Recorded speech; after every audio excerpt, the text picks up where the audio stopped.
নিজের পিয়নের ৪০০ কোটি টাকার মালিক হওয়া নিয়ে নিজেই তাচ্ছিল্যের ভাষায় সমালোচনা করেছিলেন। এবার জানা গেল শেখ হাসিনা আর তার ছেলে সজীব ওয়াজেদ জয় পাচার করেছেন ৮০,০০০ কোটি টাকা।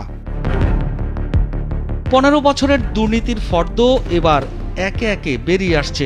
ক্ষমতায় থাকতে বলতেন তার জীবনে চাওয়া পাওয়ার কিছু নেই, নিজেই বলতেন অতি সাধারণ জীবনযাপন তার, অথচ সেই সাদামাটা জীবনযাপনের মানুষটির বিরুদ্ধে অভিযোগ প্রায় লক্ষ কোটি টাকা পাচার করেছেন তিনি। সাবেক প্রধানমন্ত্রী শেখ হাসিনা এবং তার ছেলে সজীব ওয়াজেদ জয়ের বিরুদ্ধে ওঠা ৩০০ মিলিয়ন মার্কিন ডলার পাচারের অভিযোগ অনুসন্ধানের সিদ্ধান্ত নিয়েছে দুর্নীতি দমন কমিশন। দুদকের প্রধান কার্যালয় থেকে এই সিদ্ধান্ত নেওয়া হয়েছে বলে জানা গেছে। সাবেক প্রধানমন্ত্রী শেখ হাসিনা এবং তার ছেলে সজীব ওয়াজেদ জয়ের বিরুদ্ধে ৩০০ মিলিয়ন ডলার বিদেশে পাচারের অভিযোগে দুদক অনুসন্ধানের সিদ্ধান্ত নিয়েছে।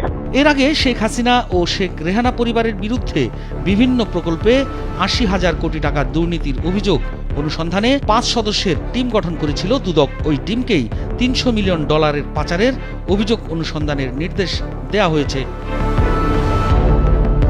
অভিযোগ সূত্রে জানা গেছে, আমেরিকার গোয়েন্দা সংস্থা FBI সাবেক প্রধানমন্ত্রী শেখ হাসিনা এবং তার ছেলে সজীব ওয়াজেদ জয়ের বিষয়ে একটি প্রাথমিক তদন্ত করে।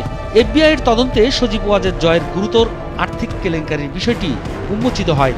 বিশেষ করে তার নামে থাকা হংকং এবং ক্যামেন আইল্যান্ডের বিভিন্ন ব্যাংক হিসাব থেকে স্থানীয় একটি মানি এক্সচেঞ্জের মাধ্যমে ওয়াশিংটন ডিসি, নিউ ইয়র্ক এবং লন্ডনের বিভিন্ন ব্যাংক হিসেবে টাকা পাচারের তথ্য উঠে আসে।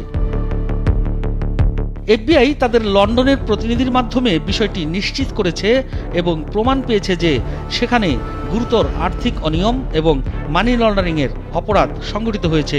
ডিপার্টমেন্ট অব জাস্টিসের senior trial attorney Linda Samuels special agent La প্রিভোটের সঙ্গে যোগাযোগ করে বাংলাদেশ থেকে ৩০০ মিলিয়ন ডলার যুক্তরাষ্ট্রের বিভিন্ন ব্যাংক হিসেবে জমা করা হয়েছে বলেও অভিযোগ রয়েছে।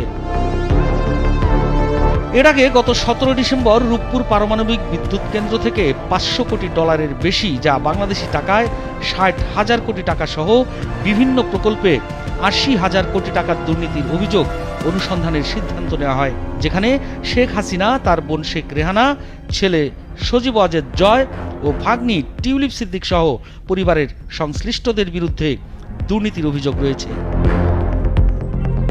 গণমাধ্যমের প্রতিবেদন বলছে, মালয়েশিয়ার একটি ব্যাংকের মাধ্যমে শেখ হাসিনাকে প্রকল্প বাজেট থেকে ৫০০ কোটি ডলার আত্মসাতের সুযোগ করে দেয় প্রকল্প বাস্তবায়নকারী সংস্থা রোসাটম। নিজের ভাগ্নি টিউলিপ সিদ্দিকির মাধ্যমে রাশিয়ার সঙ্গে এই চুক্তি করেন তৎকালীন প্রধানমন্ত্রী শেখ হাসিনা। আর এই মধ্যস্থতার বিনিময়ে পাচার করা অর্থের ৩০% পেয়েছেন টিউলিপ সিদ্দিকি, শেখ রেহানা ও তাদের পরিবারের কয়েকজন সদস্য।